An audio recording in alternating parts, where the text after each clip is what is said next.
Hi, boys and girls. This is Mrs. Justice reading to you guys another story. This book is called 9 for California. And here we have the inside cover, and it says Amanda's Route to California. We'll talk about this page at the end of the story, but I don't want to read it to you yet because I want you to kind of guess what's going on. And this book was actually a California Young Reader Medal nominee in the year 1998 to 1999. And here we have the daily overland stagecoach line. 9 for California. This is written by Sonia Levitin. How many people do we have here? Let's count. 1, 2, 3, 4, 5, 6, 7, 8, 9. I wonder what this story's about. We do see a stagecoach. Wells Fargo. There's a bank called Wells Fargo, and that is actually the same bank that was once the Wells Fargo Overland Service. Wells Fargo's been around for a long time. Pa sent a letter by stage. Come to California, my dear. I am lonely without you. In the letter was a big banknote, all the money Pa had in the world. He had worked in the gold fields for a whole year. What good is gold, Pa wrote, without my family? Mama sent a letter back. We're coming. Then she bought a big sack and started to pack. The neighbor said Mama was daft. It's 21 days to California. Who would take 5 young'uns so far? I would, said Mama. The sack grew fatter and fatter. What's in the sack, Mama? I asked. Everything we'll need, Mama said. What will we need? I asked. Wait and see, said Mama. Everyone came to wave goodbye. People brought letters for their dear ones in far-off California. 9 of us crowded into the stagecoach. Mr. Hooper, the banker, wore a tall black hat. Cowboy Charlie brought his lariat. Plump Miss Camilla, the teacher, sniffed a little perfume bottle hanging from a chain around her neck. Then there was Mama, Baby Betsy, Billy, Joe, Ted, and me, Amanda. The grown-ups looked at us with wide eyes. Their mouths drew in tight. 5 children in that crowded little stagecoach for 21 days?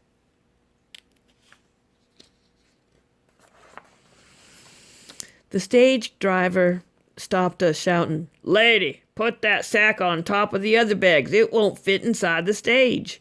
Yes, it will, said Mama. My girl Amanda will sit on the sack. And quick as a wink, Mama hoisted her sack on board, and I sat down on top of it. It felt all bumpy and lumpy, hard and soft. I was proud to be the one that Mama trusted. We all sat so close that our knees knocked together, 3 facing forward, 3 backward, and 3 in the middle. 6 horses pulled at their reins, ready to run. The driver jumped onto the high seat. Beside him, the shotgun rider with the gun on his shoulder. Beside him sat the shotgun rider with the gun on his shoulder. Giddy up, cried the driver. With a creak and a rumble, a heave and a shake, we were off. Trees and houses spun away. Dust flew into my eyes. My teeth rattled as we bounced and bumped and shook. Baby Betsy screamed. There, there, said Mama. Hush, hush. Baby Betsy threw up on Mr. Hooper's lap. "Oh, dear, dearie me. Amanda, get me a rag from the sack." I reached in and got Mama the rag. She mopped up the mess. Mr. Hooper held his hat up high. Cowboy Charlie frowned over his lariat. Miss Camilla sniffed her perfume bottle. Baby Betsy got hiccups. Hick, hick, hick. It made Billy giggle, then Joe, Ted, and me. We laughed our giggle fits, rolling and punching one another. Mr. Hooper grumbled to Mama. "My good woman, I hope you have something in that sack to keep these children quiet. We have only just begun." "Indeed," said Mama. From the sack she took a sugar lump for each of us. We sucked and sucked, even baby Betsy.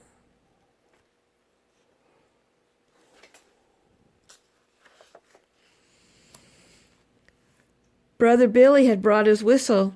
He began to toot. Toot, tweet, toot, went the whistle. Toot, tweet, toot. Mr. Hooper twirled his hat. He told Mama, "My good woman, that whistle should have been left at home." Mama took the whistle and tucked it into the sack. "We'll see about that, Mr. Hooper," she said sweetly. From the sack, Mama pulled a piece of string and started a cat's cradle. We leaned and we lurched all over one another, playing cat's cradle. I and my brothers, Billy, Joe, and Ted. "Last stop in Missouri," shouted the driver. "Next comes Kansas." My legs felt curled up and wobbly. My stomach rolled over like the wooden wheels of the coach. The stage driver brought a plate of beans for everyone and a hunk of bread. Mama sat us all down in a row on a log. "Eat," she said. "I hate beans," yelled my brother. "You'll like 'em by the time we get to California," said Mama. "Eat up." "What's for dessert?" I asked Mama. "Prunes," said Mama. "Amanda, go get them from the sack." Back in the coach, my tummy felt funny. Beans and prunes acting up. We giggled and gurgled. We made faces and noises.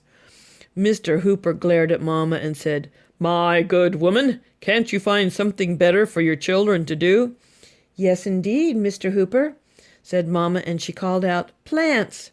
Billy, Joe, Ted, and I named all the plants we knew.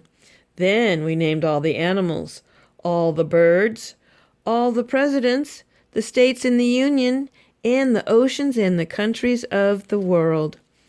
Mr. Hooper fanned himself with his hat. "My good woman," he said, "can't your children ever stop talking?" "Stop talking, children," said Mama. "Let's sing." We sang every song we knew. We sang in English, some in French, and we started over in Pig Latin. Baby Betsy sang too. "Wah, wah, wah." Miss Camilla's face got very red. "Children should be seen and not heard," she said. Night fell. "How much longer?" I asked Mama. "How much farther to go?" "Only 20 more days," Mama said brightly. "Now go to sleep." We slept in the stage, jostling and jiggling. In the morning I felt all scrambled and sore. I looked over at the prairie with endless grass and endless wind and the long, long hours moaning by. I was so bored I thought I would die. All day I waited and hoped for something to happen. It finally did.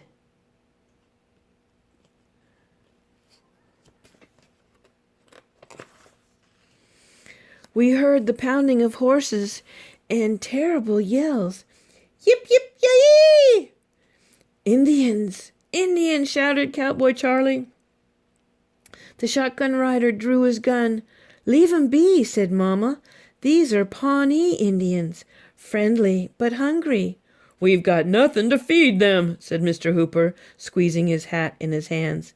Miss Camilla grew pale and clutched her perfume bottle. Mama pointed to the sack. I reached in and brought out a hunk of corn pone, enough for everyone. The Indians ate and smiled their thanks. Then they rode off. "I'll be doggoned," gasped the driver. We all got settled and started again. Days dragged on. We counted minutes, hours, miles. It seemed that we had been traveling forever. I yawned and groaned and wished that something would happen. It did. The sky went black. Jagged streaks of lightning crashed overhead. The horses shrieked and screamed. The coach pitched like a boat in the sea. Icy cold rain came down. A sudden flood. Hailstorms the size of turkey eggs pounded the coach. "We're sinking in the mud," cried the driver. "Everyone out!" We climbed out into the freezing rain and the mud. Everyone heaved and pushed until the coach was unstuck. Back inside the coach, we smelled like wet cats.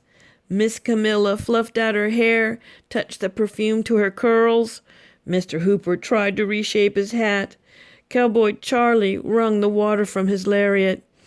Everyone sighed. Baby Betsy cried.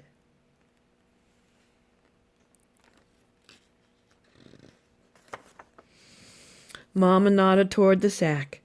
"Nothing warms the bones like a hot licorice whip," she said. I reached in and gave licorice to everyone. Mr. Hooper, Cowboy Charlie, and Miss Camilla all smiled, and Miss Camilla's cheeks turned red.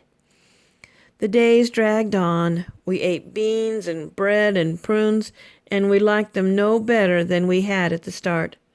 The long road never ended. I wished that something would happen. It did. From far off we saw brown and shaggy beasts, like a huge dark stain on the fair prairie grasses. "Buffalo!" shouted the driver. "Look out!" The shotgun rider turned and began to fire over the heads of the beasts. Thousands of buffalo ran straight toward our coach. We heard them roar. We smelled their smell. The coach shook like a leaf in the storm. Mama pulled the sack out from under me. "Pepper!" she cried. I reached in for a jar of red pepper and gave a handful to everyone except for baby Betsy. We leaned out the windows ready. The buffalo came closer. I saw their flashing eyes.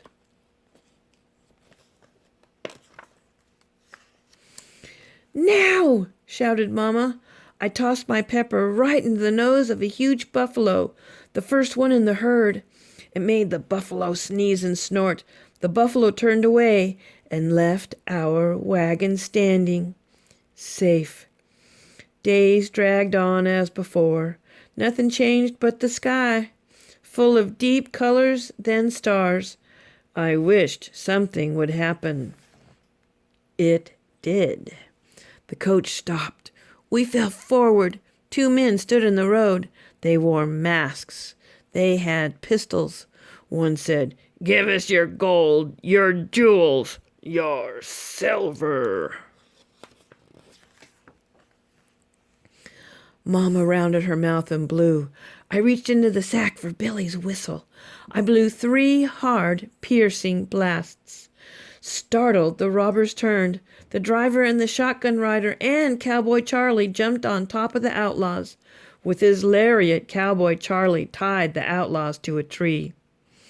We all climbed back into the coach. We rode for days and days, nights and nights, up mountains and down again, across rivers, into the endless dry desert. I hoped and wished that something would happen. It did. "California!" shouted the driver. "California!" shouted everyone. except for baby Betsy. She was finally asleep. California!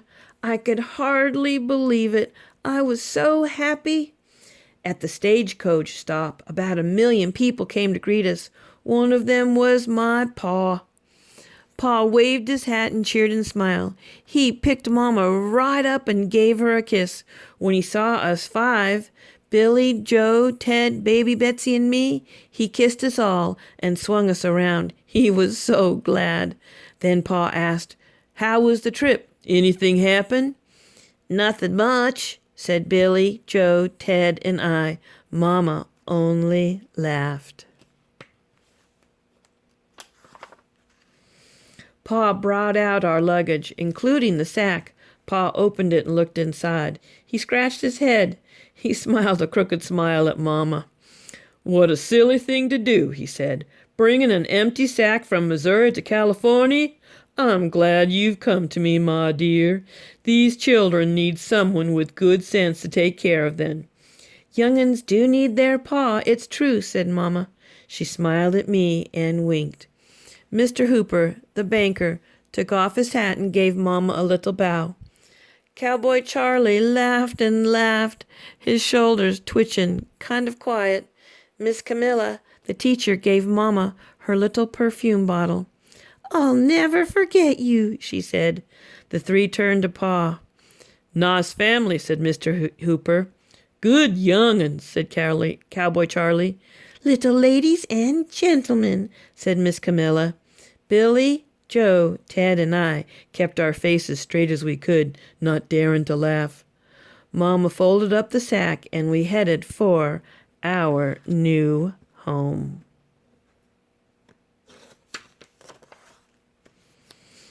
When we were settled, Mama and I stuffed the sack with goose feathers. On winter nights, we would lie on it, all 5 of us. Sometimes Mama, too, rocking and swaying, pretending we were on the stagecoach, bound for California again. The end. Oh, here it is. So here's where they started, in St. Joseph, Missouri. Went all along this, across Kansas, Colorado, Utah, Nevada, all the way to California.